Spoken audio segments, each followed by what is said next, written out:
Hi, everyone. Thank you for attending our Friday video, Market Insights. And today is April 30th. My name is Leslie Cliff. I'm here with Wayne Wachell, the two co-founders of Genis. What happened with this great earnings week?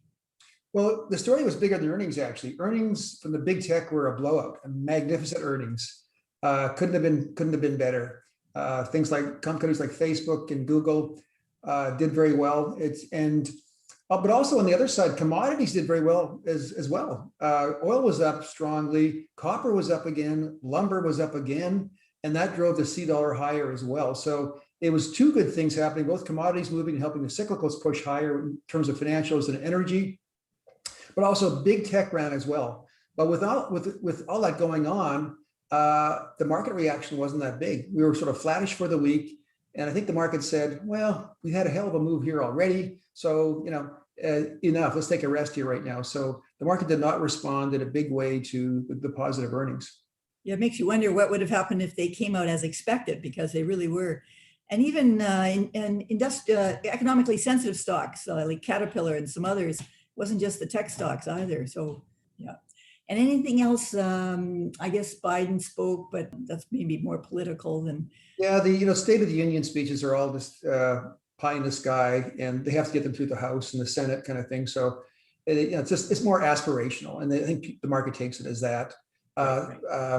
Powell came out and had a bit of a talk. He was talking a bit tougher. And on that move, from that perspective too, with commodities moving up, bond rates moved up from 157 in the U.S. 10-year to about 165. I think we're at 163 right now as we speak. So that kind of perspective. In terms of what we did in the portfolio, we bought a little more Facebook based on the good earnings. It's becoming apparent companies like Facebook and Google have been really great, have had great growth over the past 10 years. But because of the advertising they do and the media aspect of that with advertising dollars, they're also cyclical to some extent too. And I think that's what's going on here. They're getting a boost on the advertising side, which is helping their profits. And so if we have a real strong economy this year, companies like Facebook will do well. So it's economically sensitive. Yeah.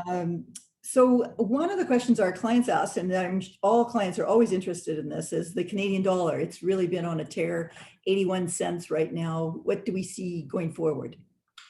Well, it has momentum, and it has some good fundamentals behind it in terms of what's going on globally. Our prosperity is tied to the global economy, and global economy this year we see forecasts of plus 6%, U.S. maybe 6-7%. That's good for Canada when the rest of the world is doing well, and so we were seeing it manifest in Dr. Copper and copper going up as well, and so it's been a great week for commodities, a great week for the C dollar as well, with oil and everything else going up. So from that perspective, it can go higher. I'm not sure how high it can go. There's pretty big resistance at 85 cents, but I think it can go, hit 84-ish in their range. But I'm not saying it's going to happen today, but I think through the course of this year. But we'll see where it goes. But I'd say 85 by the end of the year could be an objective. We're a bit long that right now in our portfolios, and that's intentional, based on our models and our view. Good. And that's long against a benchmark. So we still have big international exposure. So just when I think about the markets, I just think it's a perfect environment. You've got PMI, which is the Purchasing Manufacturing Index, which is a indicator of future growth, is just straight up. Money supply is straight up. You've got stimulus coming fiscally and monetarily. You've got a Fed that says we're not even going to thinking about raising interest rates. And you've got exploding earnings, exploding GDP, and the market's been kind of flat. Well, it's at all-time highs, but it's really been hovering around these all-time highs. So what's going to signal the end of this party? Because it's been a great party. Well, it seems to be probably something to do with the Fed stepping in and doing what the Bank of Canada said last week. They're going to start tightening things up, and they're never going to say that until they're forced to. Or it might just go far enough in terms of magnitude. And we're seeing numbers right over the past month or two. The S&P 2022 numbers have gone up dramatically, and we're seeing forecast on S&P earnings around 205 or something like that, like 22 times around 4,400 or 4,500 by the end of this year. So targets are sitting in that 4,500 range. We can go there. I think we've gone as far as we can go right now, and we're gonna have to do some time here, I think, but still the fundamentals are strong. It's not time to run for the hills just yet. I may change that view in a week or two, but right now there's a lot of good things going on. But the market kind of not reacting in a positive way to such very good news is interesting and a bit of a concern.